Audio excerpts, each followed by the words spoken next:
Thank you, Connor. Good evening, everybody. It is July 29th, 2020. I will start by reading the Ashland Public School District's vision statement. The Ashland Public Schools cultivates the academic and social emotional growth of each student through a supportive, collaborative, innovative, and challenging environment. Students will develop into self-motivated, resilient, lifelong learners who embrace their role as responsible contributors to a global community. This meeting is being recorded by WACA Cable TV, and our order of business this evening is our call to order, our opening procedures, our agenda review and adoption. There will be time for public comment, items of interest to the public.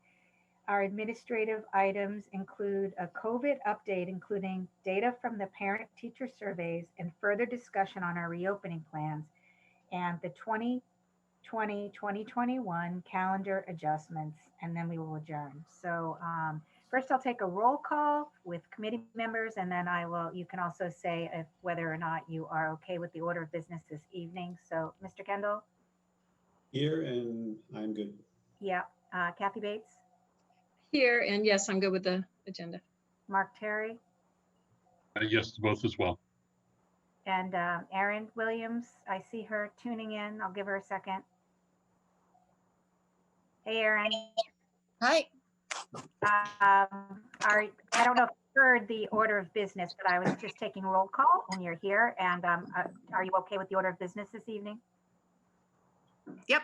Awesome. Okay, thank you. So we will start by asking if there's anybody here from the public who would like to make a comment at this point. And seeing none, Jim, I'll go to you to get started with the COVID-19 update, please. Sure. I'm going to share my screen if that's okay. Sure, thanks. Actually, before I do that, at the last meeting, we talked about having a survey go out to the community, as well as the teachers and students, grades 6 through 12, discussing different hybrid models and preferences of those three models that we were presenting. And that's what I'll be presenting to you tonight. And let me share. I'll comment, I did with our ELL families. Actually, what we did was I had Karen go into our data system and pull out all of our families that were identified as ELL and had specific email addresses. So I emailed them separately in their language in order to help assist getting the surveys performed. And you'll notice that in terms of the actual respondents, that we did a pretty good job, not only with our L population, but our special education population. So it's actually quite, the respondents are similar to what our overall numbers are. So I think that's was pretty good. So Excellent. At least having the conversation with Kathy, she felt good about it. So Good. So let me just pull this up. Can everyone see this okay? Yep. Okay. Yep. Just minimize everyone here. Okay, so, oh, that's not the one you want to see. That was last time. It's this one you want to see.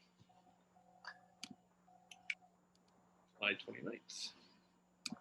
Okay, still see it now? No. No, okay, I gotta go back to share it again. Share the screen. Okay, now you should say July 29th. Yeah. Correct? Okay, beautiful.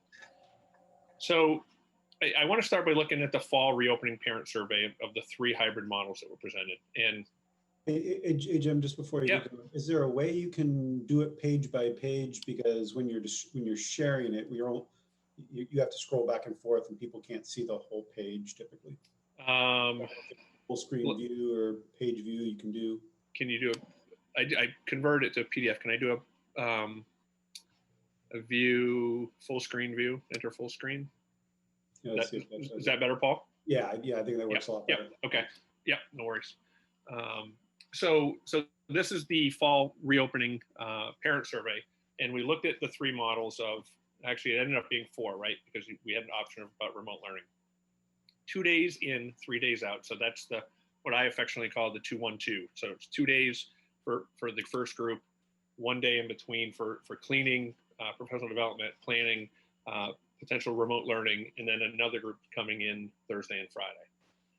The alternating daily half-day remote was Group A in on Monday, Group B in on Tuesday, Wednesday Group A again, Thursday Group B, and Friday a half-day remote and the cleaning. And then the week in and week out is a 5-day cycle where you're in 5 days in-person learning and 5 remote days. And then the final piece was just remote learning itself. So how many families at this point in time, and this will be choosing remote only learning. So what you'll see here is that it was pretty, you know, when I think about the options, certainly the 2 days in, 3 days out at the high school and the middle school had a higher percentage of folks saying that was the option they would prefer, at 38.7%, 37.6%. It lessened as you get to the lower grades. I didn't include Pitaway. Sarah, I apologize for that. I only pulled the Pitaway out for a couple of reasons. One, we have an obligation with our unique learners there, and the families that are peer partners who are paying tuition will have their own choices to make. So this is really about the students that that make up the bulk of our population. So the 2 days in, 3 days out accounts for about 36% of the entire survey in terms of what folks wanted. The alternating was 22%. The week in, week out is 30%. The remote learning is about 12%, and that's been consistent. I think we can actually sit here today and say, through 3 surveys, it's ranged from 10 to 12%, that we can be looking at having to provide remote learning experiences for at least 10 to 12% of our population. And it's broken down by school up top. So Ashland High School has 18 students who have families who have identified their students as being remote only. And it goes as high as 60 at the Warren School. And you know, that's important to understand. When you look at the numbers, Warren would have about 19 to 24 students per grade level. So the low of 19 and the high of 24. And that's with about 56% respondent rate for students. And when we look at the number of families who have students on IEPs, 242 students were identified from their families as being on IEPs, or about 17%, which is pretty close to our overall numbers. And similarly, 85 ELL students, representing about almost 6% of our ELL population. So I felt as though there was some really good data from some of our subcategories. And then I broke out on the side. I think it was important. This was the conversation that Aaron, we were having last week about families and what does it look like. And we dug more deeply, and I know Karen Johnson is on here, and I want to say thank you to Karen publicly for all the data dives that I had her doing this week in trying to help pull together information, not just for this, but for our July 31st deadline. So we have 994 families with only one child, 700 families that have 2 children, 108 families have 3 children, 13 families have 4, and 5 families have 5 children. They don't have any more than 5, if I remember correctly, Karen. There weren't 6, there were just 5. So what that represented was, when we disaggregated the data, 548 multiple children families responded that they wanted the same schedule. Whatever hybrid we choose, they want the same. 101 of the multiple children families desired a different schedule. So about 84% of the families were saying we want the same schedule when we develop whatever that schedule is. Questions on this part before I go to the parent, the staff, and the student survey, which is similar information, or would you prefer me to present it and then talk about it? There's just one clarifying question, Jim. Of course. I assume that when we look at the 994 one-child families, we're really talking about our one child in the district or 2 children in the district. They only have 1 child. Yeah. But you're talking about in the district, not necessarily, like there might have been another child that graduated or one that's not old Correct. enough. Correct. They have one child that's in school right now. Right. APS And then- registered. And then the other question about the students and IEPs and Yep. the ELL students. Mhm. Did you, I may have missed it, but do those figures in terms of preference track consistently with the overall figures in terms of what kind of remote model learning they're going to look for, or remote learning? I'm sorry, hybrid versus remote. Yeah, good question. And I did not disaggregate that piece of it. We were only tracking to make sure that we actually had their voices heard, Mark. Okay. I mean, we could do that, certainly, but I think, you know, we have the ability to do that, and we can look at that for sure. I know, Kathy, you can chime in from the IEP standpoint. We certainly have had families who are on IEPs are considering remote only, but not a significant percent. Thank you. So Jim, before you move on. Yeah. As it relates to particularly probably the remote learning, is there a capacity from a staffing perspective where you'll need to ensure you have more solid numbers from a holistic perspective to understand? Because interestingly enough, we got over 78% of the multi-child families to respond to the survey. Right. If you look at that data, it's over 78%, right? Yep. Of the families with multiple children in the district responded, which was, a really high number. Right. And I don't know whether we can extrapolate anything from the remote learning, or the ones that are wanting remote only, more apt to respond. But I think from your perspective, do you need that remote number particularly to be able to schedule and have capacity for staff to handle different amounts? Or The answer is yes. So I'm going to stop sharing just for a second and then come back to this so I can see folks. The answer is yes, Paul. We need to make some decisions as to giving families an option. They've written to me numerous times in the past week since the survey went out and said, okay, when do we have to make a decision? Because we need to know what we're doing. When are you going to decide on a model that you're going to go forward with? And once you have the model, then we can make our decision.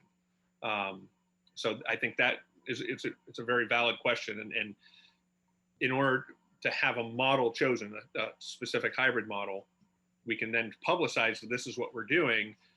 Please let us know if you're going to go remote only, because we have to, our staffing and our allocation of resources is critically important. And while we have educators who have indicated that they will that they want to teach only remotely because of health concerns, I think we're in a really good shape at the K-5 level for sure. It's the 6 through 12 level, depending upon how many families and students decide at that level that they're not going to come back. But the high school, typically, that number stayed pretty consistent, about 18, a little less than 20 kids. Creating a separate remote learning experience with our APS teachers is probably not going to happen. That we have outside educational vendors who work in that space of online and remote learning. And because our students have varying needs from freshmen to sophomores and the levels of courses, we will be investing in that, in terms of that delivery of education. But yeah, the sooner we know, the better we can get our plan together for sure. Okay, and your biggest concern, for lack of a better word, is at the middle and high school levels for that capacity. You feel that you're probably in good shape to handle the numbers that we might get at the K through 5. Yes, absolutely.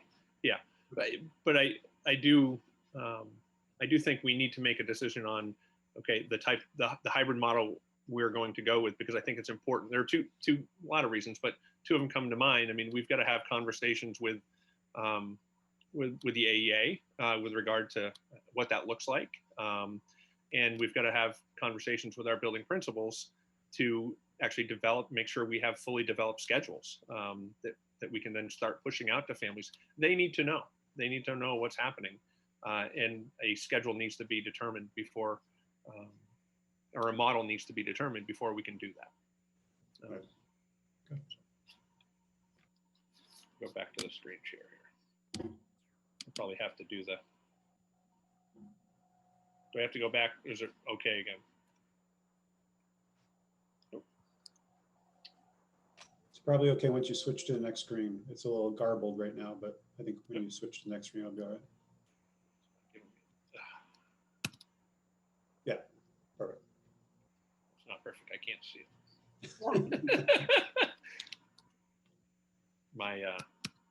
There we go. There we go. Okay. Are we good now? Yep. My mouse sometimes goes away on this MacBook. Don't even go with Macs. So I'm going to try to, two different models here. Obviously, the staff survey and then the students. We'll focus on the staff first. As you can tell quite clearly from the 216 respondents, 78% of the staff prefer the 2 days in, the 3 days out. And you'll see it, the breakout of the total staff that applied, that replied. The week in, week out model clearly was the least desirable for our staff. And that, I wouldn't say I'm shocked. I think in talking to staff, this is a model that they feel comfortable in. They feel comfortable that with the 6 feet of space, they feel more comfortable with the Wednesday cleaning before the next group come in. It does provide an opportunity to meet all the kids in every week. So I'm not shocked there. Then we move over to the students, and I thought it was interesting. And again, I would say, obviously, we're not getting the entire student population. Not everyone's checking their emails over the summer. Kelly and Dave did a nice job shipping it out. But you'll notice that it's probably, again, just probably about 50% of the population at the high school responded. 666 total kids, and we probably have 1,200 or closer to 1,400 I think in the overall enrollment at this level between 6 and 12. But the high school students were, to me, the ones that I found very interesting. They were the ones who were looking at it from the 2 days, 3 in, out model more often. I think I did do percentages somewhere. I didn't. But 46% of the students in 6 through 12 preferred the 2 days in, 3 days out, with only 21% looking at the weekend and week out model. So the seniors and the juniors were certainly more in favor of the 2 days and 3 out. So just thought it was interesting to see what the students were thinking. And I don't know if Kelly, if anyone reached out to you or Dave as a student and had any thoughts on that. But.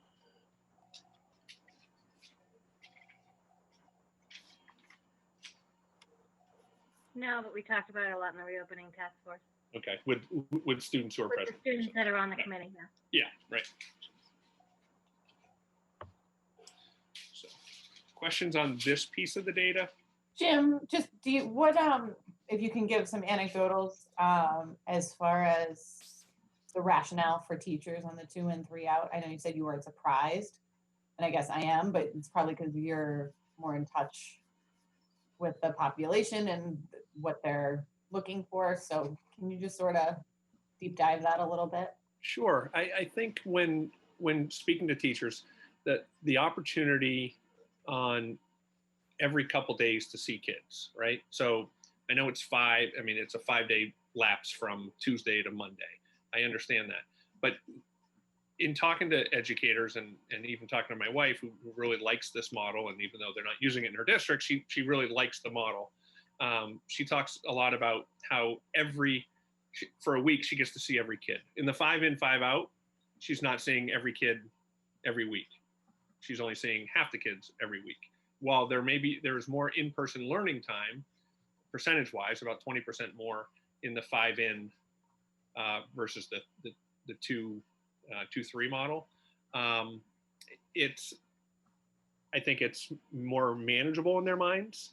They like the Wednesday approach, having a day in between before the next cohort of kids or the group of kids come into the building, that they know everything will be clean and ready to go. I think there's an opportunity on that Wednesday to potentially have the ability to actually interact with all kids within the same class. So you have an A group and a B group, that possibly that Wednesday could be an opportunity that there's a remote aspect where there's an opportunity for the teacher to meet with all of those kids at the same time. I think from a planning perspective, there's an opportunity to be more prepared for those kids. The remote aspect, I think when you're dealing with teachers and remote learning, and you have to do both jobs, which they have to do, right? This just seems more manageable to the educators. I know that task force principals have educators in their buildings, and please chime in with the anecdotal evidence that you've had, if you want, as to why your building staff thought this might be a good model for us, if you want. And I know Michelle's on here. You don't have to chime in, Michelle, if you don't want to, but you and I have talked about this model a lot as well. So. Yeah, it seems to be the model that really makes the most sense all around.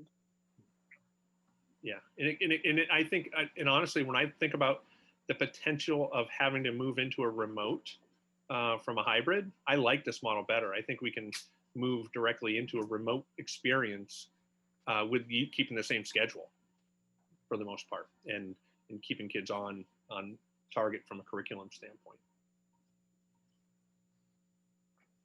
Jim, I guess my question, and this is more just context, and maybe it's a little premature too in terms of the discussion, so if you want to defer it to later, that's fine. But I guess just in terms of appreciating the differences between the approaches, can you talk a little bit about, and I think particularly at the middle school and high school level, how the remote days are going to work? Like we have a sense of how's it going to work, right? I mean, other than kids are going to be in school right. the first 2 days of the week or the last 2 days of the week or something like that. Right. How's the integration of the in-person curriculum going to work with the remote? Right. I guess that just would be helpful to me, at least, and maybe some others who are listening. Sure. Think about it in concrete terms. Yeah, let me try to give you an example, as if I was a teacher in a classroom using this model. I think that's probably the best approach, and how we may. And again, and I want to preface things by we haven't nailed down all of the logistics. To it, because some of it has to be bargained, some of it needs to be fleshed out by whatever model we're choosing. But let's use a 2-1-2 and a 2 in 3 out. I like the 2-1-2 better. It's just, I'm a basketball guy, and that's a good defense. Never liked the 2-3. But when we're looking at a schedule, and I'm a teacher, and I'm coming in, especially now think about the professional development that we have ahead of coming into school. I have an opportunity to create some asynchronous learning opportunities. So flipped classroom model, if you will, right? So developing some videos or some lessons that I can present to those kids who are remote on Thursday, Friday in advance. So the Monday, Tuesday kids will be getting a live lesson, but the Wednesday or the Thursday, Friday students, Group B, I will have planned a plethora of opportunities for learning the curriculum that eventually they will get on Tuesday and Thursday in person. So Monday and Tuesday, they're getting background knowledge, base knowledge of the things that we'll be covering on Wednesday and Thursday. So I'm creating asynchronous opportunities. I'm thinking Wednesday possibly is that opportunity for a synchronous opportunity for all kids in the class to connect and say, okay, what didn't you understand about getting ready for tomorrow's class on Thursday and Friday? And now the Monday, Tuesday kids who have been already in class have work that the teacher has assigned for those remote days. Potentially some project-based learning opportunities, potentially some asynchronous, learning as well. So an educator has to prepare not only for the lessons in person, they're preparing the flipped classroom, or the ability to review, the ability to give kids, I'm not saying it succinctly enough, the ability to give kids a preview as to what they will be learning when they actually get in person. Then the live students, the group A, have already had the in-person context, and now sort of like a, college where you've got a couple days in between to do work, they will have that opportunity to do that work remotely. And then they come back on Monday ready to go for lessons 2 and 3. So when I proposed this to Jen, I said, how would you do this as a Spanish teacher? Well, she said, I have lesson 1, I have first period, I've got my 14 kids in this class, group A, 14 in group B. I'm going to create a bunch of lessons and opportunities for students to prepare for the in-person learning on Thursday and Friday. So that's what they'll be doing Monday and Tuesday, with an opportunity to meet with me on Wednesday. And then Thursday, we're ready to go. So it's not just starting with lesson 1. They've already had some of the material.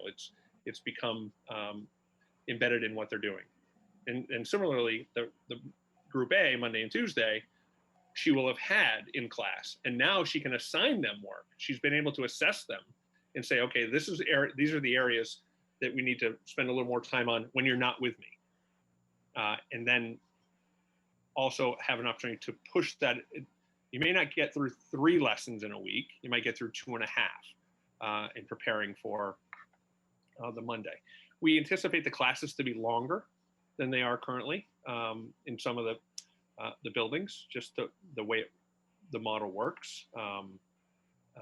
So I think, I think it proposes or presents some really good opportunity for staff to dive more deeply into the flipped classroom model and using some of the asynchronous, but also using synchronous learning on one of the days.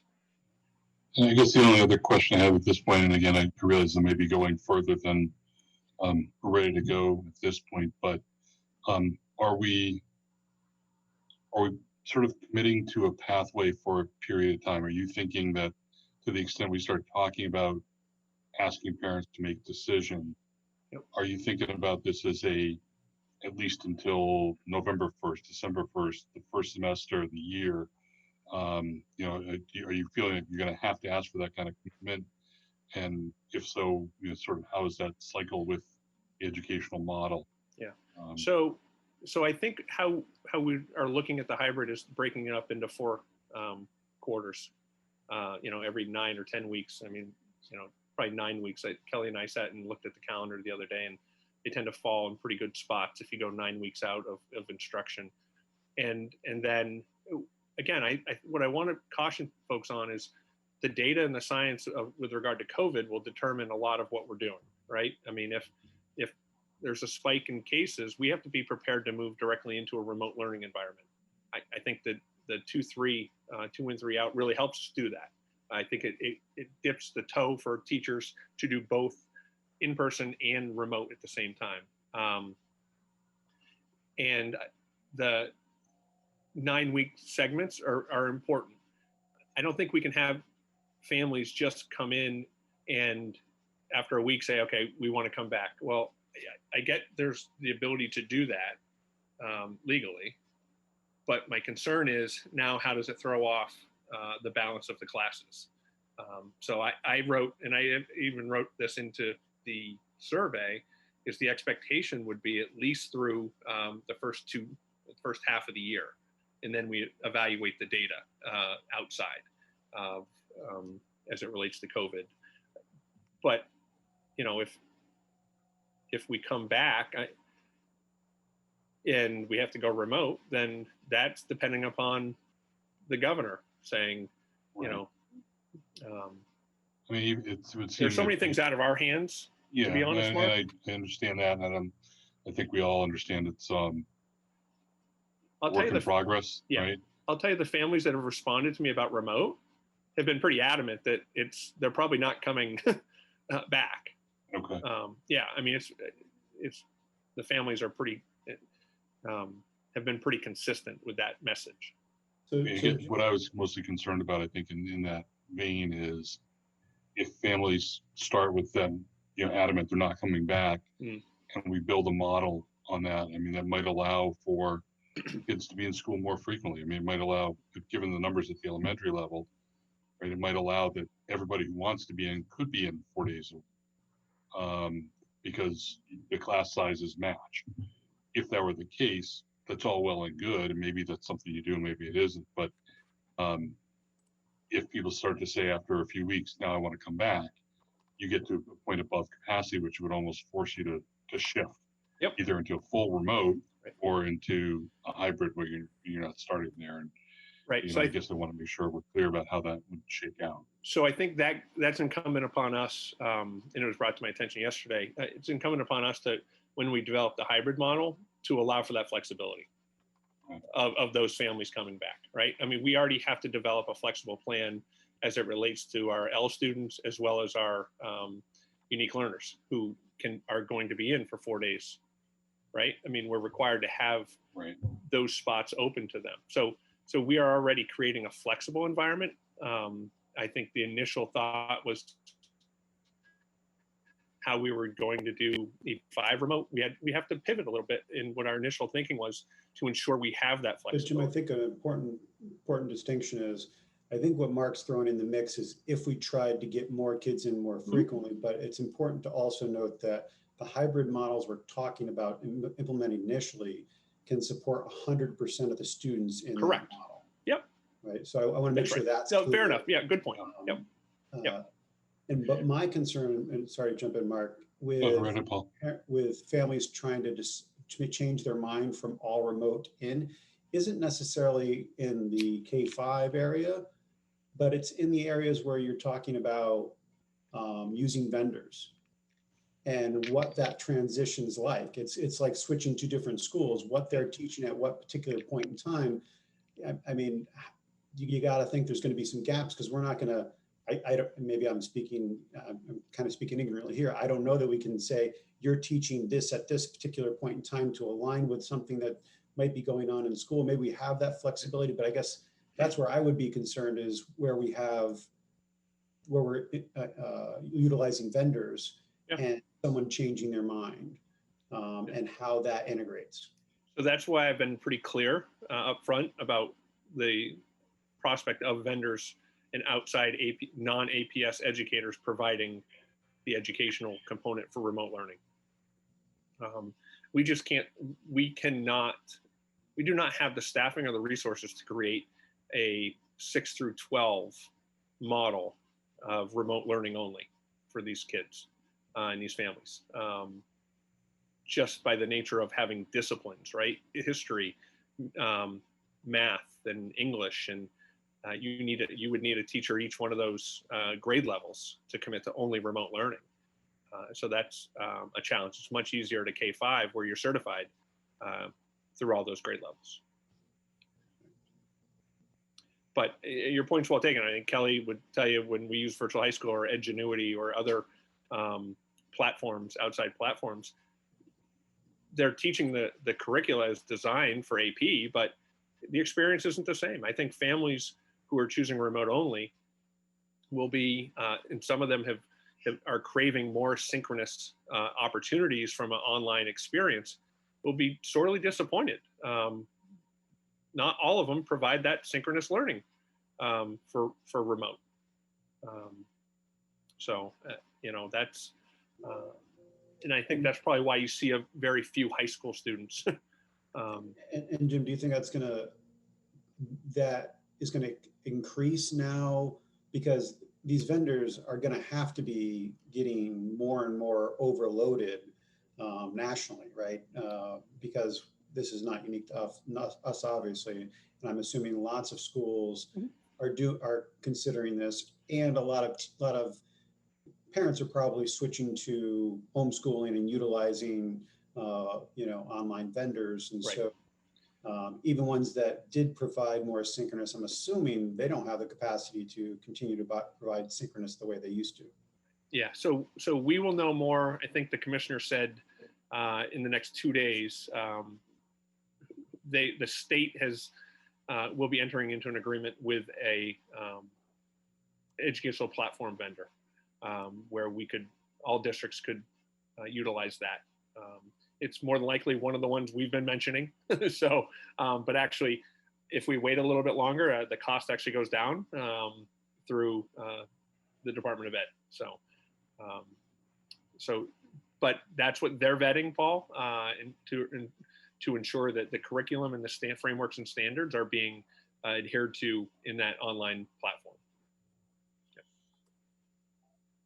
I would say when you're looking across, and Mike's done more of the questions of other assistants in terms of the districts and what they're using, we're spot on with how we're using, I think, the online platforms and at what grade levels. I think it's pretty consistent across the board that the middle and high school are typically using those more than elementary. Okay.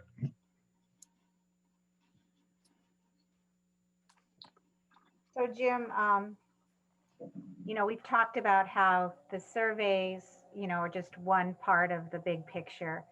And although it sounds like at least the response on which model seemed like it was consistent, the majority opinion was consistent amongst teachers, students, and parents.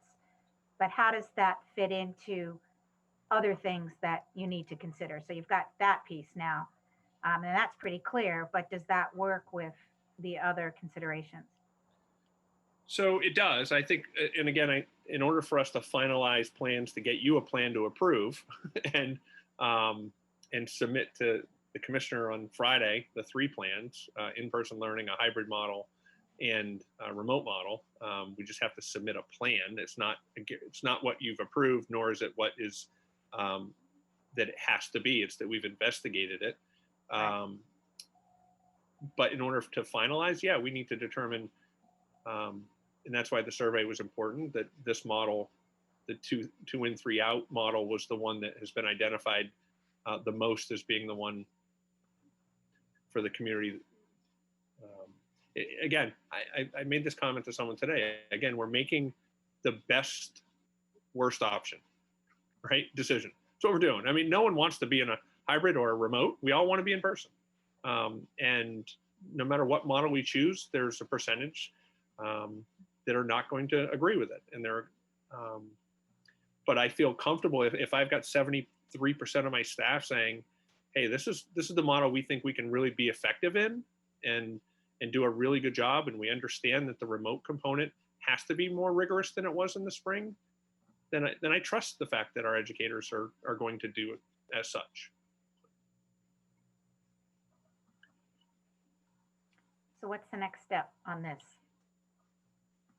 Well, I guess the next step is, we didn't come to a conclusion at the last meeting. We discussed the 6 foot was where we wanted to focus our attention in terms of space in the classrooms. But I need direction from the committee that the 2 in, 3 out hybrid is the model that you want us to focus on in terms of developing the plan and continued negotiations with the AEA. Because all of that has to get done and worked through as we provide a plan on the 10th to the commissioner. Well, I'm not hearing any, I'm not, for myself, can't think of any reason why not to go forward with that, but certainly this is an opportunity for other members to say how they feel about it. I can share some of the conversations I had with Jim about the different models and I think it's striking that the amount of educators that want that one model. I thought it was interesting. I believe, Jim, if you have the data up there, the incoming sixth graders are the only ones who chose something different, which honestly didn't surprise me much because I think that from a, they're coming from elementary. I think Sure. those kids would think week on, week out was better. That's where one of my kids is. And I think that's the, but when I talked to Jim about the pros and cons, the week out, the alternating weeks is more days in school, right? Yep. It's 50% versus 40%, which Yep. that would be a positive. It's potentially more contiguous days in, so you maybe be able to get into more deep with each student, but there's also the factor that you won't see kids every single week. So I think there's nothing pointing us in the other direction. The data isn't pointing us there. The educators aren't pointing us there. So I think that's where Jim was leaning, and I think the survey helps us make a confident decision that that's where we should start at least. Erin? Jim, can you talk about like Audrey's or even like maybe Nurse Childs, who's doing the contact tracing in town, like any of their thoughts on the models from a from a transmission or a health aspect? So I talk to Audrey every Monday. We have a meeting and to discuss COVID and what we're doing with our plans. And Audrey's very comfortable with this model. She likes the cleaning. With any model we choose, the contact tracing is always going to be a challenge, no matter what. Especially at the high school or middle school when you're moving between classes, because it just naturally will happen. You're not just going to keep a cohort of kids together because I have some kids that might be in an honors history class, but not in an honors math class. And so those kids don't always go together, right? So there's a mixture. And sometimes there are sophomores and juniors in the same class. So contact tracing is a challenge. I think Audrey's comfortable with it. She hasn't indicated otherwise. I talked to her and Ed Berman today about the numbers of COVID cases in Ashland, because we have to keep track of that and the number of kids and how many students of student age are being infected or have been infected and recovered and or presumed. And the numbers are quite low at the school age kid level. So they feel comfortable. Ed and Audrey felt more comfortable with us moving to 6 feet than the 3 feet. So that's really where they landed. It wasn't the type of model. There are some communities who were thinking that, the 5 in, 5 out helps with the 14 days of potential transmission or symptoms. And, but it varies from community to community. So, and not to get like too off topic, but you talk about that in the 2-3 model, you talk about the cleaning day in between, Yep. But surface transmission is way lower than airborne transmission. Absolutely. And I know the windows are going to be open on the buses, but what are we doing for windows in the classroom? And they'll be open as well. Okay. Yep. That's one And of like, how long are we open until December, in January? until inclement weather. So, and our facilities and custodial staff are working and making sure that we have the highest rated filters in our systems and in our HVAC systems, and that the airflow is at peak, and they're following all the guidelines and recommendations, not only from the state, but at the federal level as well. Yeah, that'll all be in the document that I present to everybody. Those are good questions, and I'm, it's going to be a lengthy read for folks because we're trying to make sure we hit on in all those types of topics about what the facilities look like, what nursing looks like in terms of how we care for kids, in terms of COVID. And, we're making tremendous amounts of, as we mentioned on the tour, changing rooms around, Sarah losing an office, Pete losing an office, making sure we have the proper medical suites. So Jim, can you talk just a little bit about, you talked about the cohorts in the high school where you're going to have kids in some classes and then not in the same class. When we have a positive student or we have a positive teacher, what is like the radius that then gets quarantined? I have to go back and pull up the document. To be honest, I don't have that memorized right now. I'm trying to pull together probably 800 things to pull into the document. I think that falls under the It's written. It's in the document. The Department of Ed issued that guidance.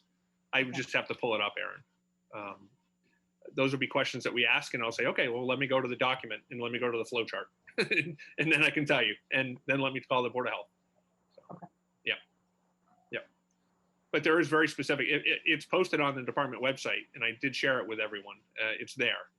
I remember the 10 days and then the 3 without a medicated fever. Yeah, But I didn't know the radius as far as when you think about the kids are only going to be in school 2 days. Right. But then potentially you have a cluster of them or you have an entire, like, you know, how many times are we going to be out on a pause because we're not. No, I don't. I think to be honest, in looking at the data, I mean, that's one of the conversations we will continue to have is the data will dictate whether we pause or don't pause, whether it's in one school or not in another school, or if it's a presumptive case or, or someone sitting in the front of the room who has symptoms and someone in the back of the room. It's a very different in terms of because of their distance, physical distance from one another. So there's a chain of things that we have to go through in order to make those decisions. And Jim, I think it's important to note that we take the guidance for how we configure things. We have some leeway to go beyond that. But once someone tests positive, right, that goes back to the state guidance and the local Board of Health. And the Board of Health. Not a decision Yeah. in any way, shape, or form anyone on this call can have Right. any say in at all. Right. more so trying to figure out what the implication of those protocols is on the continuity of learning if Sure. we're only in school for 2 days. Right. No, understood. But that's where this is why, and when we get into the calendar piece, this is why it's critically important that we have the professional development time to ensure that if unlike the spring where it was really just, we're in crisis mode. That's what we were, right? In March, we were crisis mode. We had to figure something out quickly. Here's an opportunity to say, if something occurs, now we're ready to go. We've got it figured out. So if we've got to stop and start, we are planning for it. We actually have to assume it is going to happen. And that's how we're approaching it. Yeah. And it's a good point because it's inevitably going to happen. And I said that to staff. We are more than likely going to have a stop at some point. When, we don't know, but we had a conversation in our admin team today, and and Melissa and I had this conversation yesterday. I'd rather have 4 to 6 weeks of getting kids in the building, a couple days a week, where we can start making connections. So when they do go remote, or if they have to go remote, they've already made the connections with their teachers, and it's much easier than just starting remotely and not having any physical connection.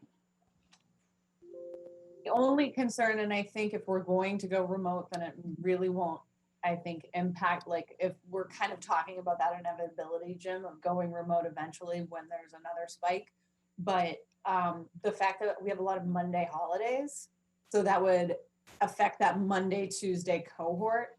I know like the Christmas one affects the Thursday, Friday cohort, but are we going to get dinged at all from the state for an imbalance? No. Okay. And it's probably only a day or 2, but I did notice that. Yeah, no, there's a few, but again, I think to Mark's point and to Paul's point, I mean, we need to evaluate where we are in terms of the deliverance of education every 9 weeks. I think looking at it every 9 weeks, is important, and evaluate again the data. Again, the data will drive us in terms of what COVID cases look like. Lori, that's all I had. Thanks, Aaron. Who's next? Anybody else? Good, Kathy. I was just gonna say, I concur with, the plan. 78% of the teachers feel safe this way. I think we go with the data. Let's start planning for the 2 in, 3 out. So to your point though, too, Aaron, we have 3 Monday holidays throughout the year. We have a lot of Mondays off, but that's because of vacation weeks as well. But we have 3. We have September, October, and then 1 in January, and 1 in May. So 4. Yeah, good point though. Mark? I think what I'm struggling with situation, as you said, Jim, you're looking for the best worst all.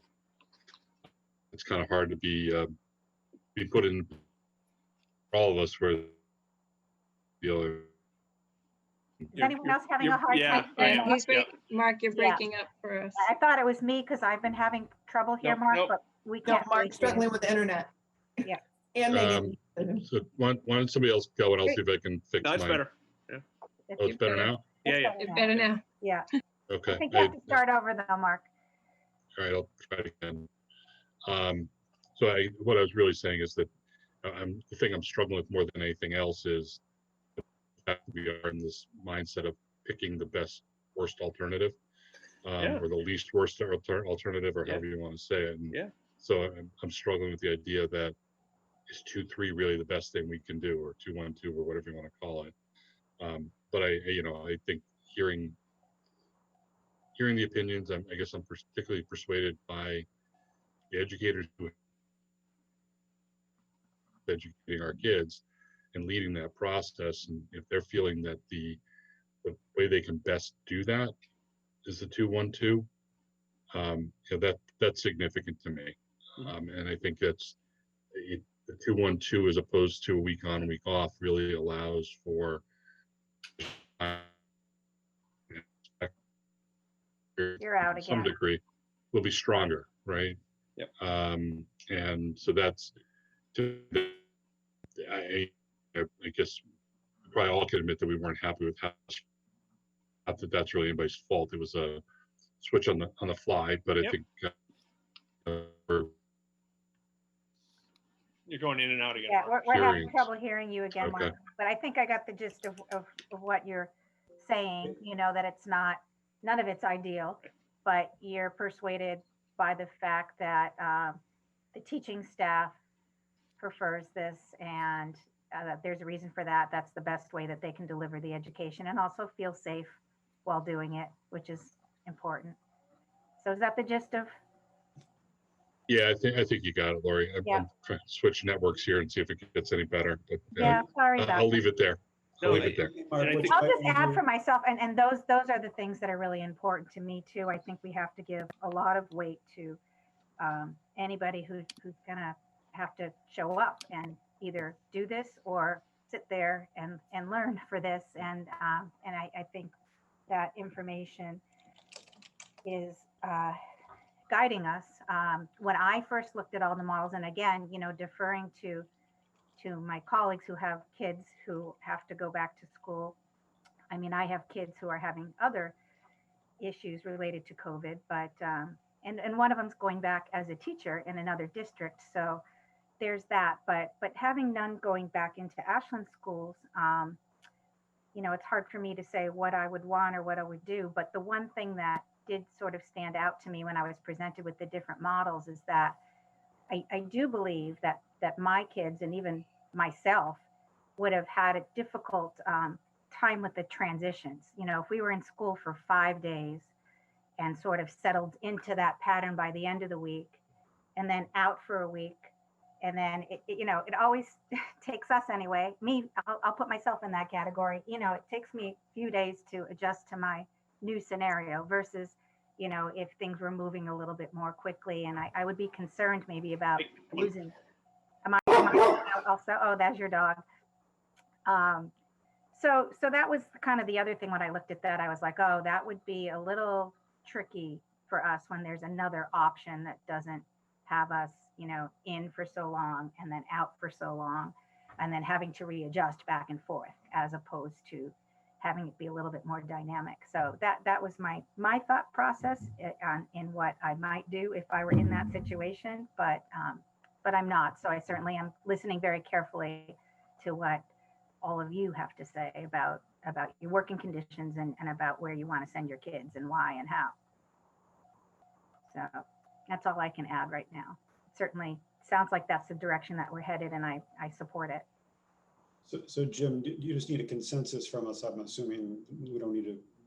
Yeah, because I think it's important as we move forward.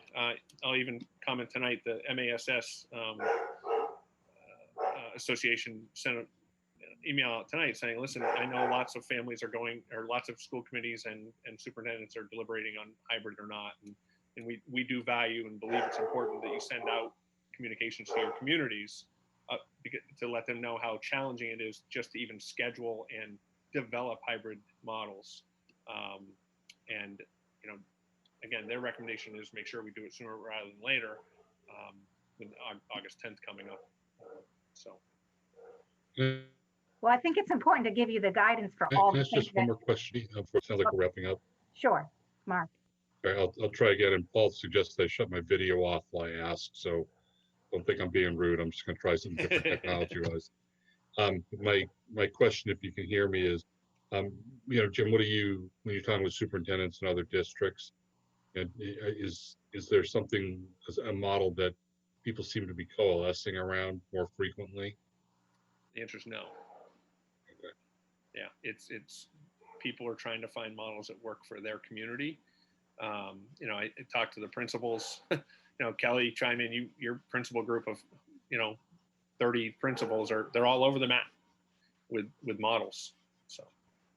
But for anyone who's on the MSC listserv, there's been discussion about all this stuff going on, as well as discussion about the models. And I have seen this model that we're talking about as one that has come up that people are selecting. Other districts are going remote, typically, like, you know, more urban districts that have bigger challenges fitting people into the building. So I've seen that, but I definitely have seen this model discussed. It's not any kind of, you know, scientific survey where I can tell you it's a majority or minority, but it's definitely out there. I mean, in the end, we know we've got a lot of work to do to get ready for it. I'll tell you that. So the sooner we know, the more, you know, we can start the preparation and the planning. It impacts a lot of things, special education services and ELL services and looking at our groupings of students. So that's just one piece of it. Well, does anybody see any reason why not to move forward with giving Jim that guidance to start planning for that? I mean, what does any extra time do for us at this point? Anything? I've heard everybody support that. So I think we got a consensus that the 2 and 3 out model is the way forward, at least to start with. Yeah. I guess what I was just going to say is, sorry, Aaron, go ahead. No, it's okay, Mark. Go ahead. Since you can't see me, what I was going to just offer is, I think, you know, going forward with the model that's being recommended, the 2-1-2, 2-3, whatever you're calling it, makes the most sense. But certainly, if as you move to the next phase of this process, Jim, which is probably a more granular building-based sort of, okay, what are we really doing approach, and you find that it's not working or it's not going to work the way you want it to, you know, certainly, you know, I am open to considering other models if you think that this one doesn't work as well as you'd hope. Yep. Aaron? So one is like the making sure I guess you said there's a 9-week cycle, Jim, where we're going to revisit. Well, I say that could be a natural split. I mean, we're looking at 9 weeks. I mean, especially when you're dealing with middle and high school where they're taking classes, we're not going to run all 7 classes in a day that they have at the high school. So, and so the model is looking at potentially doing it in blocks. Therefore, you're only teaching, you know, if you're looking at block scheduling, you may only take 3 or 4 classes of your 7. And so you're concentrating just on those classes. Then the next 9 weeks, you're concentrating on the other classes. Yeah, I support moving forward with this model. What I would say is like my little asterisk is that you look at the top two models, it was like a 45-55 split, which is very close. And so, and it's a drastic shift for that 45 that shows the week in, week out from a childcare perspective, from a schooling perspective. And I think as we are developing the plan, we really, really, really need to understand how the parents are going to, or the, and I'm sorry for using the word parents, guardians are going to handle this as far as, because there are some guardians that may say, I don't know what to do in these off hours and I might have to stick my kid in front of a screen. What could I put in front, my kid in front of that would be more beneficial than, you know, YouTube slide videos or something, you know? Like, I think we really need to understand more how this 2-3 model is going to impact our families and what our families' flexibility is to be able to enact it at home. Well, again, I don't know until we get into it, Aaron, we can do that. I mean, and I want to correct it. 30% of the folks said week in, week out. So not 45. So No, of the top two, if you of the add top just two, of it the was top. remote. It was alternating and/or, right? Mhm. So that was, you know, close to 60%, 58%. Those two models of alternating and/or 3 and 2. So either way, kids were out for 2 days, you know, in both models, at least 2.5 days.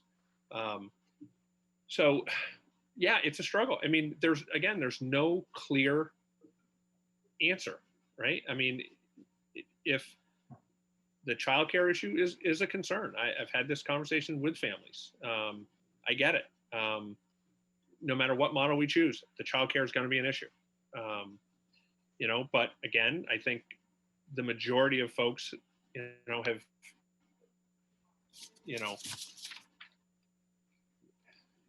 said, let's give this a go. I mean, that's all I can do is we have to choose a model. And Oh yeah, I'm not against choosing the model. I'm making sure as the plan develops for that model. Well, I've got about 4 days, so to get the plan together.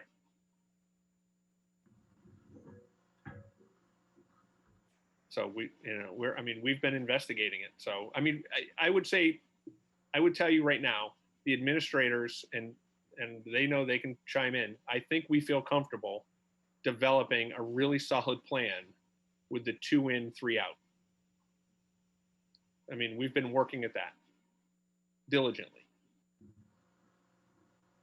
I think any one of these plans it's not going to be good for people. Some of them, you Sure. know, and there are going to be a lot of sad, difficult, hard choices for families, no matter which plan we choose. I'm not sure that there's one plan that avoids any of that. And even if there were, I'm not sure how you get to the bottom of that with the amount of families that we have in the district and the number of things that could be going on for people right now between employment and childcare and mental health and all the other things that just about anybody in this moment in time is dealing with. So I don't know that there's a way to get to that. And I don't know that there's ever going to be a solution that's better than the other solution, you know? Oh yeah, and I'm with you all on, you know, we're picking the lesser of an evil, you know, and it's a sad choice that we have to make. And I'm not saying that any other information that would change picking the 2-3. What I'm saying is, yeah, we have 4 days, but I guess there's not a way, but it would be helpful to have data to see how families will be able to balance this. And even if we're not starting until September 18th, even having teachers going in armed, knowing, hey, I have this kid, and this kid who are dual income working parents. One has a flexible schedule, one doesn't, but they might have X, Y, and Z going on, and to be able to provide that family extra resources. Yeah, So, we haven't even grouped kids yet. We can't right. until we have a model. I mean, that's the sticking point, right? We have not put kids in classes yet, especially K through 5. I mean, they have 6 months worth of work to do in a handful of weeks here just to deliver quality content in, a myriad of ways, and it won't work. And I think everybody knows that I'm not even as concerned with the dual income families as I am to one of our things is closing achievement gaps. And there's no way that you can tell me that this isn't going to adversely impact our ability to close those gaps. The families that are going to be most impacted by kids not being in school 5 days a week are the ones that can ill afford not to be at work, right? And so there's just no way around that. And that'll be a moving target. We can try to develop supports as we go, but they have 6 months worth of work to do in a few weeks. So I think it's something to note, and we try to provide supports as we go. I think having remote as part of what we're doing lends itself to having enrichment activities that, hey, yes, the kid will be in front of a screen, but here are some resources that will probably be available for them to spend time on. But yeah, I think the focus now has to be on just being able to deliver content in a meaningful way with the myriad of options that even picking one of these will have. So.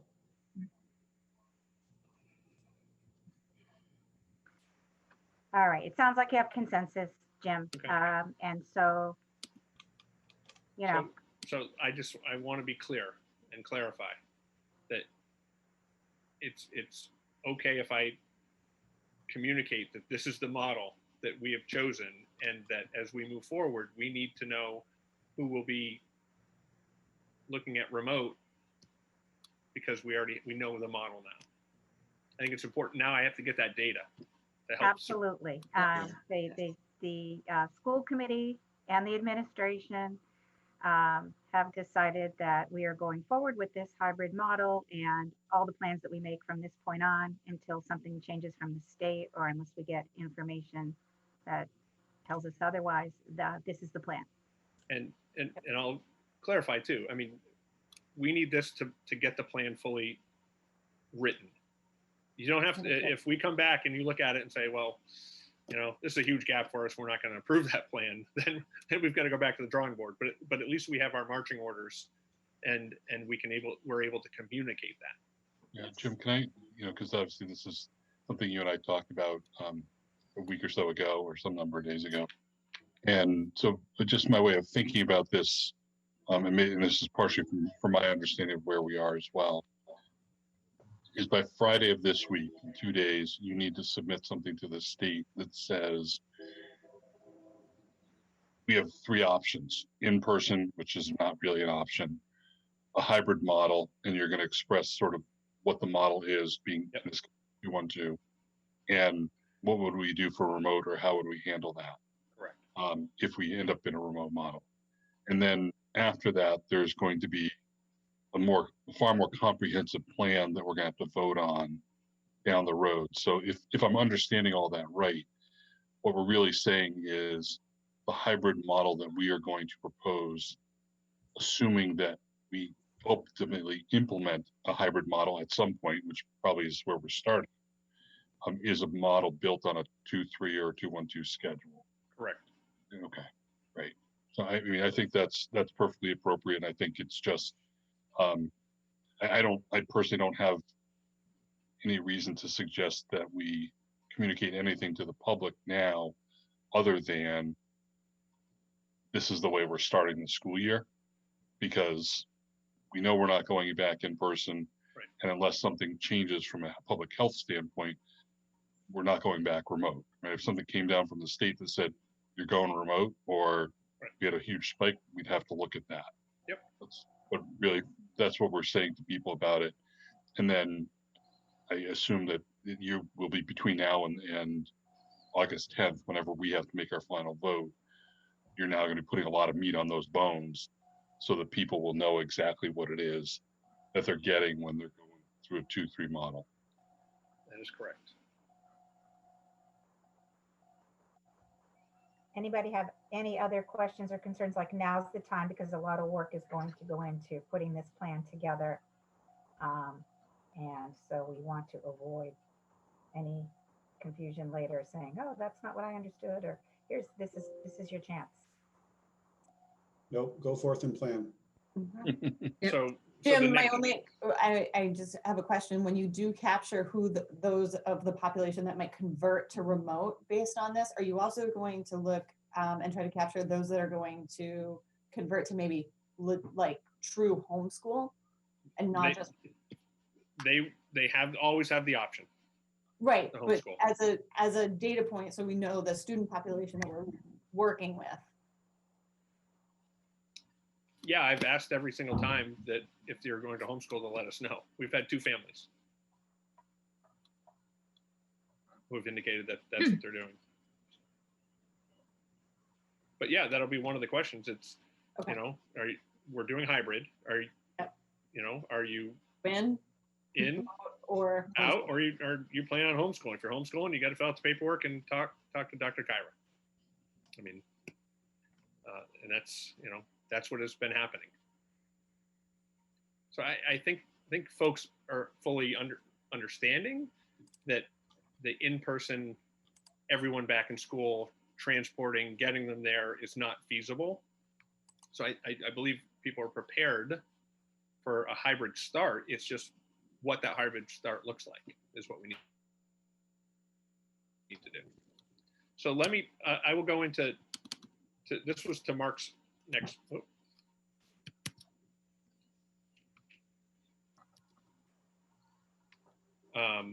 So next steps, Mark. This is sort of where you were headed with your. I didn't mean to be. No, well, you are. So first and foremost, identifying a hybrid schedule. We've done that because we need to start grouping students. And I know, you know, and we'll come back to this, but I know that there are many thoughts out there about how to group kids and what's the best way to approach it, whether it's alphabetically, neighborhoods, you know, certain. So we've done all of that data digging. We've gone through and, you know, Karen again took the quadrant of Ashland and broke out students based on certain sectors of town. And I will tell you, when we do those things, we create inequitable opportunities for kids based on neighborhoods. The looking at the just the alphabet seems to be the most equitable approach to doing things. The schedules have to be finalized. To your point, Aaron, when we got to dig in and find out exactly what those schedules look like. We need to make a decision as a committee about masks. I told you what my recommendation was, that all students pre-K through 12 and educators are wearing masks. The mandate is 2 through 12, but the recommendation is pre-K through 12 at the state level. We have to think about employment decisions. What happens with educators who aren't returning? How do we invest in them for remote teaching? We have to look at start time changes. In order to make the busing work and transportation, we're only allowed to transport 1/3 of our kids on each of our buses. So what does that look like? We can't do that with our current start times. Contractually, we can go from 7:30 to 9 o'clock. My recommendation is Mendez 7:30, middle school 8, National High School 8:30, and Warren 9. It adjusts each of the buildings. I think our goal is to ensure that when we bring our kids to school, typically they're already getting to Mendez at 7:25, but we need to be ready to go at 7:30. So when the kids get there, we can't have them congregating and hanging out. So we have to be more efficient with our routes, and with half the student population on the buses, I believe we can do that. Aaron Paolini has a ton of work to do to work through the riders and making sure that we capture the neighborhoods and having more localized stops, so we're not stopping everywhere. Then July 31st, I have to submit the 3 plans, as Mark mentioned. We were informed today by the commissioner that by August 7th, we will receive feedback on that July 31st plan, even though initially the intent of the 31st was to do a feasibility study about space. So now we will be receiving feedback on this plan that I have to submit on Friday. And then you have to incorporate that into the August 10th final submittal. So where does this put the school committee in terms of the draft document? We've got negotiations with our bargaining units. When does the community receive a draft of what we're doing? These are all things that that keep me up, keep me awake. And, you know, they're real though. And these are things, you know, we have a very short time frame, and we've had a short time frame the entire time. And I say this because every Friday, what's the time, Mike? 6:28, 6:48? I know what you're going to say. Yeah, that's when we get our guidance. Yeah. On the Friday, and then we've got to deal with it and make adjustments to it. But Jim, excuse me for a second. As far as that feedback on the 8th or whatever the date is, The 7th. Yeah. did you get any indication about the nature of that feedback? Is that going to be like a yes, you can do this, and no, you can't do that? Or No, didn't give us any feedback. They didn't. Yeah. I No, mean, they did not give any are we indication of what it's expected going to to look like. hold on until their feedback to be able to move forward with what we need to do? Lori, your guess is as good as mine. Can I ask a question that's the opposite end of that spectrum? Please. What if we don't send it to them until the 13th of August? What difference does it make? Nothing, in my mind. That's why I said originally, you know, listen, I got no problem holding on till 11:59 on the 10th. That's when I get everything from them. But I don't know, Mark. I certainly think we can, because of scenarios, you know, just, I don't know how they expect just school committees to pick up and create meeting schedules to approve everything. We have to draft a plan, bargain it, get it approved at all levels, and then submit it, wait for their feedback. It's not a really, to me, it hasn't been a really thoughtful process, but we're under the gun to do it, and we will do it. So I guess there are a couple of little things I'd offer thoughts on. I guess, well, one question is the only reason for looking at the start time changes for basically transportation issues? Transportation, well, more than just transportation. Transportation is certainly a key component to this. But transportation, we need more time for staggered dismissals and arrivals. It provides us a little bit more time in between the bus runs to clean the buses as well, not us, but the bus company. So there are a variety of reasons, but transportation certainly is the key driver, no pun intended. And when talking to Donna, when we did the tour, and I proposed a couple different models, and she's like, Jim, I really think going back to the four route model is the best approach with this. So I think the question I was going to pose, or the statement I was going to make, is, you know, there has been, I think, some guidance where the commissioner's asking us not to release the plans until they've been approved and all that. Mm-hmm. And I'll go on record with this committee now as saying I couldn't care less what he thinks. I mean, I think we've got open meeting law issues that we have to worry about.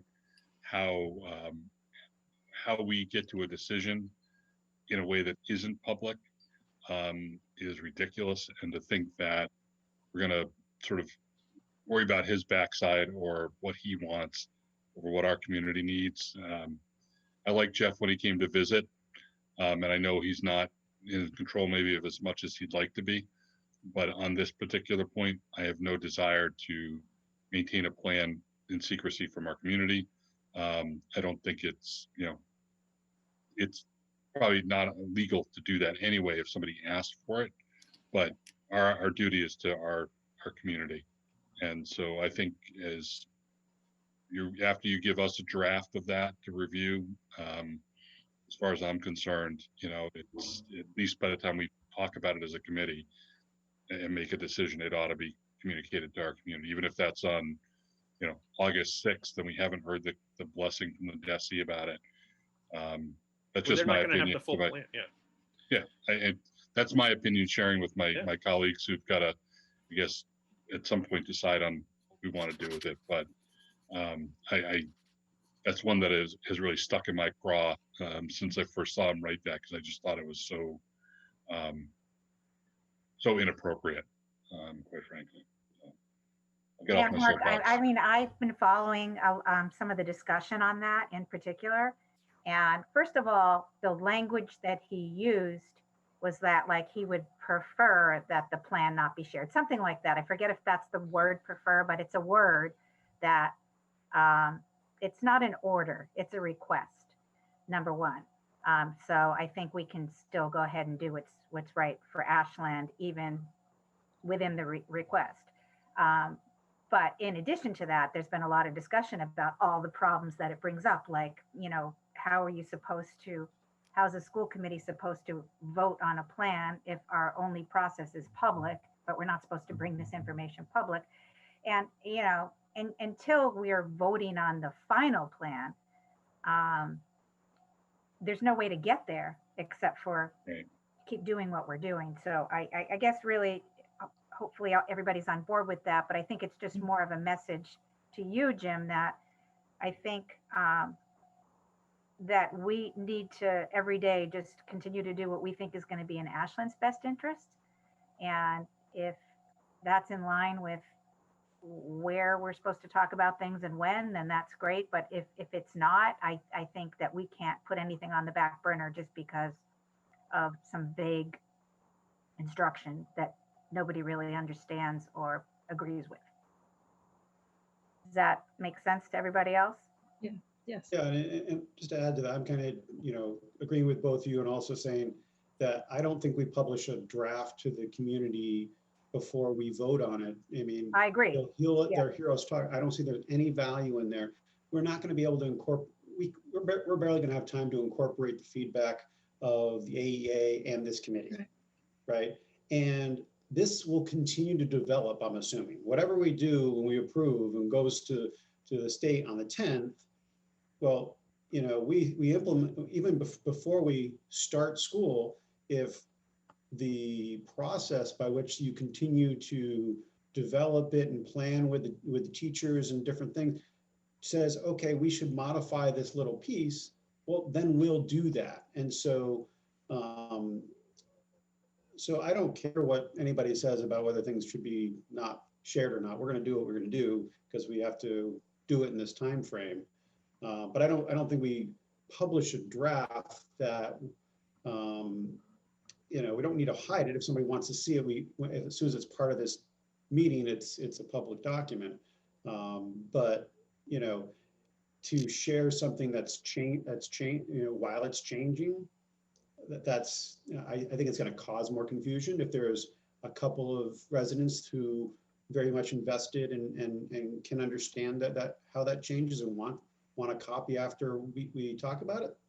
Then that's obviously fine. But I think publishing a draft before it's finalized is just going to create more confusion and anxiety than you know, than anything else. But you know, so I don't think we worry about when we publish it to the community until after we have some semblance of something we're confident in.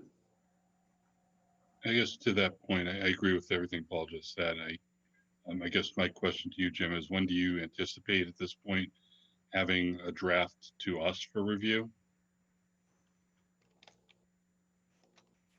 Well, I put a deadline as August 2nd. Yeah. That, I mean, So you said that, That's Sunday. is that realistic, Jim?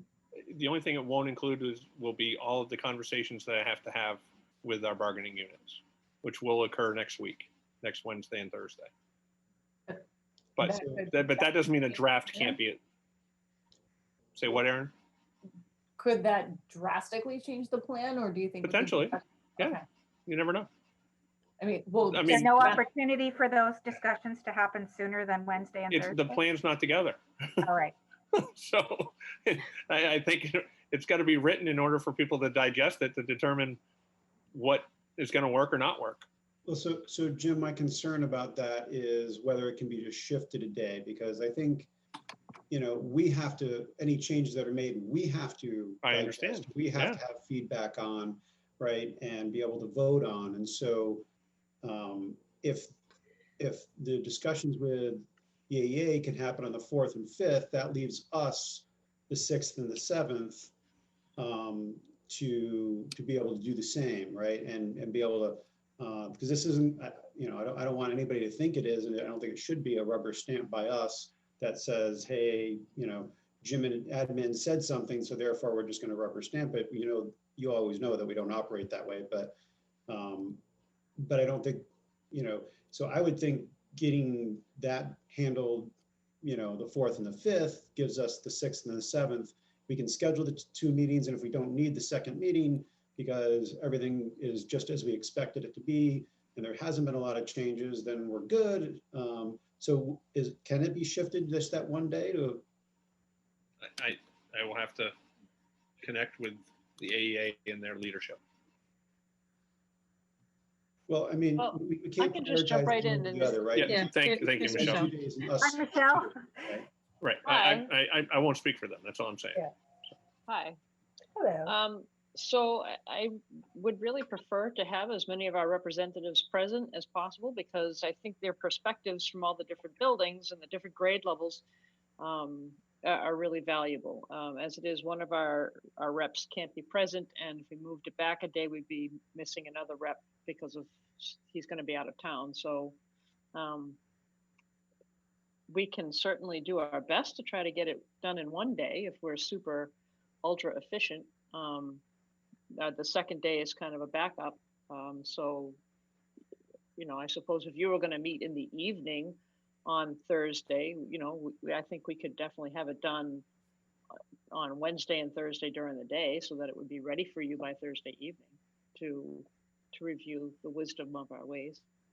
I'm kidding when I say that. Yeah, and I appreciate, Michelle, that you know, that I know you and Jim talk quite a little bit, and I don't expect dramatic, you know, differences or anything like that, but I just want to have both the union be able to, and all the players involved have a thoughtful dialogue, and then us be able to, you know, review it as well with, you know, with ample time as well. So I think as long as we have it, that would be at least mine. If we have it for that meeting, we can, you know, go over whatever changes were proposed or whatever. Mark, you can say. Yeah, can I just, to your point, Paul, and thank you, Michelle, for chiming in, would it be appropriate, Jim, or feasible if you were to have a draft by whatever day you're hoping to have it, and then based on whatever you talk with the association about, just provide a redlined version so that we're able to see what's changed as a result of those conversations? That allows us to take in, you know, probably 90% of what you have there, and then focus on the changes afterwards. But it gives us a little bit more time. And I'm not trying to push your time frame. I'm just trying to make sure that we're able to utilize as much time as possible to be digesting this, because it sounds like it's going to be quite a bit. And, you know, as you know, I'm on vacation next week. I know. I'll have the laptop, but I'll only be able to read it on the computer because I don't expect to have a printer. And I think Lori's out of town too, so I don't know what her act. So I'm mindful, you know, just of how hard it is to sometimes digest differently on a screen than on paper. So, you know, that would, if that's doable, that you're able to, you know, send a draft when you feel like it's represents what you want to do, and then to follow up with revisions after meeting with the association, or even if it's just other tweaks, but show us where the changes are in that. That I think would allow for the most efficient use, or I can say, I guess personally, that probably is what's going to work best for me. I can't speak for anybody else. No, that would work good for me too. So, yep. I can make anything happen. Can you make the coronavirus go away? No. Can it come with ice cream? No. When we talk about the documents, if that's what you want, we can make it happen. All right, thank you. Have it tonight. And Mark, I mean, if you've got a Staples near you, just email the PDF to the Staples and have them print it. Because I'm going to the end of same. the earth. I don't know. Well, I think that would work. If we could have the draft whenever you have it ready, Jim, we can read through it, and then once you've met with the AEA and then it comes in with the red line, it would be easy to match it up and say, okay, here's where it's changed. So. Yep. Well, we made one step closer by determining the model. So that'll help over the next 48 hours of my life. Yes, and you just can't sleep, so. I haven't. Doesn't matter. Okay.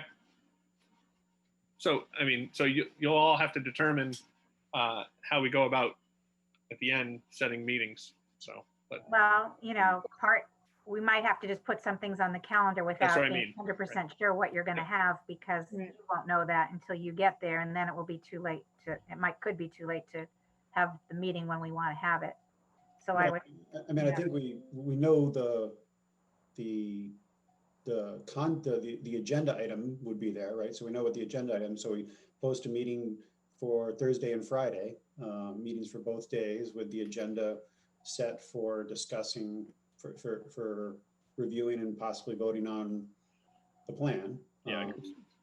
And if we don't need the Friday one, great, we cancel it. We can post those now, so. Yeah, I mean, I would be asking that Thursday night. It's my daughter's 21st birthday, and we do have plans. So everybody's got their own thing going on, and that's not something that I would want to miss. And I'm also comfortable with the committee going forward without me. But if there's a way to do it, maybe by 4 or something, so that I can be available for my family, I would really appreciate that. But I will certainly do whatever works for the committee. That's And Or on Thursday, Lori? Yeah, or anytime earlier in the day. I'm available any time of the day. If you want to do it super early in the morning, I can do Well, that. they may need the We data. may need it. We might Oh, need right. I forgot. Yeah, I'm sorry. so- Right. Yeah, so I can try to be flexible, Lori, but I think we need to figure out what what Jim and Michelle are planning for their time together, so we don't overlap. So I guess my issue is I'm on vacation on the Cape next week. So I don't necessarily have fixed times, but I also don't want to have to interrupt the whole day's plans, and or not be able to commit to things.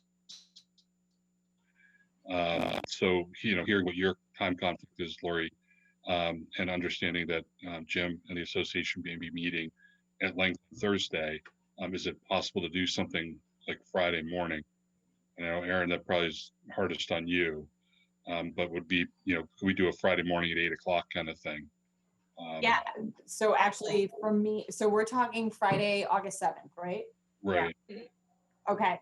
I have a 9 o'clock that I can move, and then I don't have anything till 9:30. So I could do as early as 7 all the way to 9:30.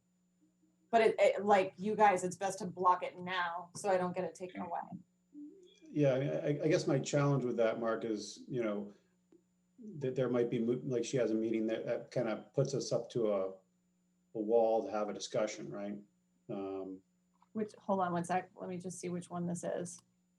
But You mean that Aaron has a hard stop at 9:30? Well, I can probably skip that. Yeah, I can probably move that 9:30, and then my hard stop would be 10:30. Yeah, I mean, I guess my general concern is we start putting it in the middle of the day. Probably all of us could end up getting something we can't move, and would impact our ability to have a conversation, right? Can you do 8 o'clock in the morning though? Paul? That doesn't change what I just said. Oh, I'm sorry. If I'm not we're guess doing I'm it not during the understanding what business you're day, saying now. we probably, majority of us can get something that we didn't anticipate that we can't move. And that would impact that. So, Oh, I see.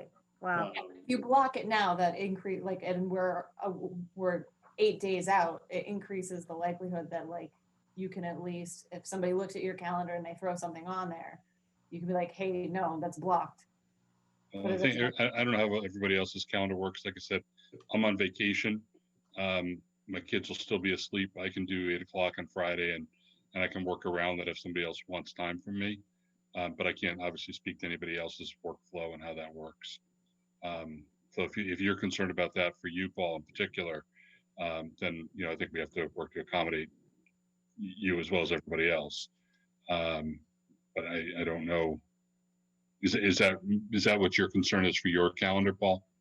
Well, yeah, and even with, Aaron, she could say, yeah, I can move to 9:30, but then at what, this is kind of an open-ended conversation, right? We need to land this.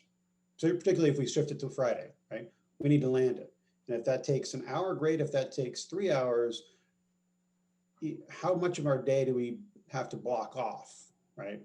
Whereas if it's, 5 o'clock, it's easy to say, okay, well, the workday should be over. I don't need to extend it at work. So. Well, we have half-day Fridays, even though a lot of us use Friday afternoons to catch up on stuff. So I don't have any meetings scheduled Friday afternoon, but that kind of screws up stuff for Mark.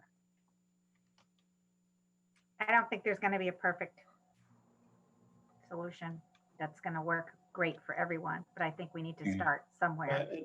I think my concern with moving it to Friday is if we say, hey, Jim, what about this? And he has to go back and rework it, we're not giving him time to do that. Whereas the Thursday, Friday thing left that window of opportunity to say, hey, we need to change something. I don't force, hopefully that's not going to happen, but. So let's be positive. We're scheduled 8 to 2 on Thursday and Wednesday. That's what we've put in the books thus far. And I think it's if we can do 4 o'clock on Thursday, then we do that, and we should have at least a relatively good idea as to where we're landing. So That works for me. And then we can also put something on for Friday morning if we don't finish the conversation, and then not do it if we're done. Yeah, I mean, all I can say is I'll do the best I can, folks. I have no idea what my vacation is going to yield, the weather's going to be, when the family's going to want to do other things. And if I can participate, I certainly will. If I can't, Jim, I can give you individual feedback by email or phone call. And then I'll just defer to others to sort out the other points. I honestly have no idea how much detail this plan is going to look like, what this is going to look like, Jim.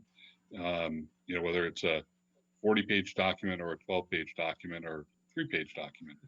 And, obviously the longer it is, the more there is for us to get into, but it's got to be something. It's got to be whatever the state's looking for, yeah. I don't think they know what they're looking for. And then feedback should be limited. So Mark, are you saying that like Thursday's a maybe for you, but that Friday at 8 you probably could definitely do? I think the difference for me, Lori, is that I know the chances of us getting up and out early in the morning when I'm on vacation with a 12-year-old and a 14-year-old that are right now sleeping to, till noon or 2 o'clock. Since March. I feel fairly confident that I can be up in the morning. Well, I just feel like if there's a better chance that, and Friday's actually better for me too, but if there's a better chance that we could see you and we could schedule this bigger meeting for Friday, and if that's something, Paul, you thought you could work into your schedule, then I think that's preferable to then waiting till Thursday and finding out Mark can't be there. I'll tell you one thing, I will come to a meeting on Thursday, but I won't stay for 3 hours. What if we did like an hour check-in Thursday afternoon to talk a little bit, digest, think about things, and then that cuts down the time Friday morning? I think scheduling it for Thursday at 4, if Mark can make it or not, but keeping and then doing a Friday morning, my concern is if creating a Friday morning open-ended call to try to hash it all out and get to a resolution is potentially problematic, but having both would and if we say, hey, listen, Mark wasn't able to make it, and we wait until Friday morning to vote, but everybody goes through and provides input, and Jim can go back and we can have that conversation Friday. We'll end up getting everybody for sure and having the best outcome, I think. So why don't we just to protect ourselves and maybe just plan on it, put it on the schedule Thursday at 4, Friday at 8, and And I think, Paul, the thing that you're uncomfortable with is my having something, my 10:30, I'm not usually presenting until the second half. So I could probably go 8 to 11, God forbid, we need that. And I can also ask to maybe go in the second half, but that one's an executive. Oh, I think we have the solution, and like I said, if Mark can't make the Thursday, we just say, okay, well, let's make sure we are ready to vote on Friday morning, where we can. I'd really love to make sure we get his real-time input on it. So You would still give some feedback to Jim on Thursday night and have a time to ask questions, though, right? I think we should all give him direct feedback ahead of time as much as we can, right? So that way, Thursday, he's incorporated it, shares it with us, any modifications, along with what he's discussed with the AA, and we're hopefully very efficient with our time. Let's get those two things on the schedule. Let's not Yeah. talk about it anymore. Okay. Yeah. I think that's good. Yeah, Lori, the only thing I guess I'd just quickly mention on is, if we're not, if we provide feedback on Friday morning that still requires work, we don't have to vote this until Monday evening, right? I mean, it goes in Monday at midnight. And maybe not with a plan of using it, but does it make sense just to post for Monday evening at 6, just in case we need to do some sort of final review then, or final approval? Why not? I'm for that. So Let's a just get third, thing one, posted, yeah. And if things change in the interim, then we can deal with it offline, but time to move on. Yep, 2-3. Yep. Okay, So I'm posting 3 meetings. please. Yes. Okay, got it. Thank you. Next, What is next? last thing, The school calendar. calendar. Yeah. I have shared with you, as you know, yesterday, I think it was yesterday, my days running together, the commissioner announced that there was an agreement with MTA with regard to having 10 professional days before school begins to ensure that that all districts are ready to move into all 3 models, if you will, whether it's the remote, the hybrid, or in-person learning, and those making sure we have proper professional development with that. So we're comfortable with the learning platforms that we've chosen, developing lessons, and so we can seamlessly move into one plan or the other depending upon what happens. So we've shared it. I've shared a calendar with you where we're proposing that teachers typically would not come back until the 31st of August. They would come back now the 27th.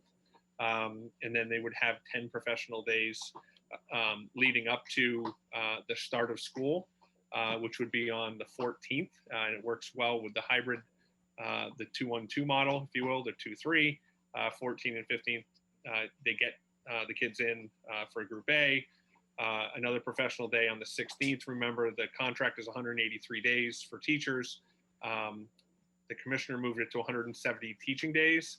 So that actually leaves us with 13 professional development days throughout the year. 10 of them have to be before school starts. Actually, today in the conversation with the commissioner, he was adamant they have to occur before the school begins, and they're required. He made it pretty clear today. It was a question of a superintendent. He said you need to consider these as a mandate from his perspective. So the beginning of school would be the 14th, and then we've looked at the professional development days, the 2 others, one on November 3rd, which happens to be Election Day, which we were not having school anyways. That was a professional day to begin with, and then one in January. So all 13 get accounted for, the 170 days gets accounted for, and the last day of school then would be June 16th. What I do want to make a note of, if there will not be snow days, that was a question that we did ask as well today, that we are prepared for remote learning and in such that we should be able to do remote learning on those days, follow the schedules. And the commissioner, while he did not concretely say, yes, I'm in favor of it. He said, I anticipate that being the case, meaning you can do remote learning for snow days. Again, always the ambiguous answer, so so that would be good. But if they did not, we have to take into consideration that Juneteenth is the new law that was just passed. So June 19th is a state holiday now, and it's on a Saturday this year. So Friday would actually be a day off required. So it doesn't impact this year's calendar, but something we have to consider in the future. I think that answered my question, Jim, as to why the second, the 23rd or 24th wasn't going to be on the updated version. Okay. Yeah. The only other thing I noticed was you did put no classes on the August and September professional development days, but not the November and January ones. Yeah, we'll make sure. Okay. Yeah, we'll just fix that. Yep. Karen's on here as well tonight. Yep. We just missed that. Thank you for saying that. Anybody else with questions or concerns? Yeah, I do, Lori. So Jim, so in the model that we just, gave you our consensus, the two in, 3 out, and Wednesday is, I thought there was wording there that it is potentially, an opportunity for professional development for the teachers. So is that different from these? So the ones that you've marked out in red on this calendar, Yeah, is so it still going to happen? Could it still happen on every Wednesday? It will. Yeah. So that still will be. So we got to keep them separate. They're the first 10 red days are what has been mandated by the state, right? Before we begin school for professional development. And I do have I'll share with you the things that we'll be covering if you're interested. The second piece is on that first Wednesday. We have 3 more professional days that we've got to fit in. Right. So we're going to use one of them on that first Wednesday. Yep. And then but every other Wednesday after that is part of the 2-1-2 model. Yeah. So it'll be opportunities. And those are the conversations Michelle, myself, and the AEA will be having with regard to what we do on those Wednesdays, not just professional development, but are there check-ins? Is there synchronous learning, asynchronous learning? Those are things we'll be discussing. Yeah. So so those Wednesdays possibly are different from the professional development days. Absolutely. In red. It's That's little correct. So maybe okay. Yeah. Yep. All right. Yep. Okay, and thanks. those are just regular. They're considered teaching days. Yeah. Yeah. Yep. For students, so they count towards our time on learning. Yeah. But the teachers could have the opportunity to, if they need to collaborate with. Yes. Right. That's what we'll be working. Yes, that's what we'll be working through. Yep. Absolutely. Yep. Okay. Thank you for that clarification. Yep. Sure. I did not have a chance to digest the calendar today because I was in a little of a work commitment. So I guess I'll leave that alone. But let me ask just a semi-related question to the student days and teaching days. Yep. Has there been any movement or any sense of whether we're going to try to get more relief from MCAS this year, whether that's being seriously considered or not? Right now, the answer is no. From the state level, that is not being considered.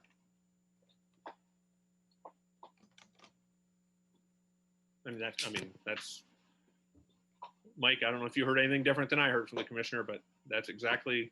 That's the stance right now. It's continuing to say there's no decision on that. There's no relief on that, right? At this point in time, there's no relief. How does that make any sense to anybody? So, Je ne sais pas. Well, remember, it's a legislature thing, right? It is. Even when it was waived this year, when it was waived, he was mandated to waive it because of legislation. So. Right. And there's a federal waiver requirement in there too, I think. Right. That is correct. Yeah. But for the record, I'll double down on what I said earlier about the agency and leave it at that. But to that point, and I agree with Mark, what happens if is there a threshold of students needing to take the test before, Jim, you get a slap on the wrist, or us as a district gets a slap on the wrist? No, anyone can opt out of taking the MCAS. Okay. So if you knew, say, a month in advance that 90% of your parents were going to opt out. Then it does impact our accountability, sure. But I mean, but you can still do it. And it I mean, would and again, theoretically- at the high school level, it's still part of the graduation requirements. So, But it would stop at the lower levels from teaching to a test versus teaching. yeah, it could, and then it could impact funding. There are so many ramifications to it. I don't want to get into. Right, we probably need to add this as an agenda I item was for gonna say, another we're meeting, talking about the right? calendar, right? We're talking about the calendar, yeah. So, Yeah, we're talking about, but Right. it's something, yeah, Yeah. so. I mean, bring it up with MASC. Hey, Jim, one last thing on the calendar, just to Yep. try to make it as clear as possible for somebody Sure. looking at it. Yep. Just probably color in the 14th as green, the first day of school. Okay.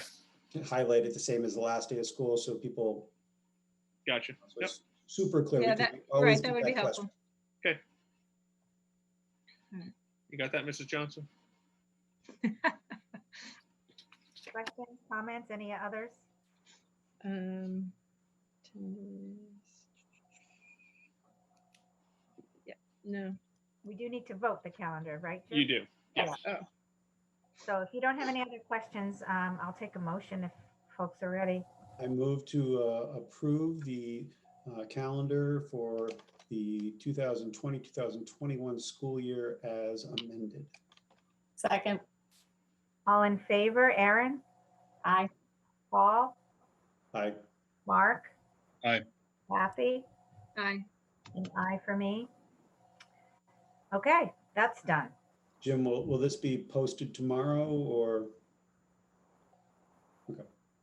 And I will send actually I'm going to send an email out tomorrow at some point as well with the calendar update, the hybrid, the anticipation. Again, we didn't vote on the start time changes yet. It's still something we have to discuss, but I certainly, I don't want people to be blindsided that will be a recommendation coming forward.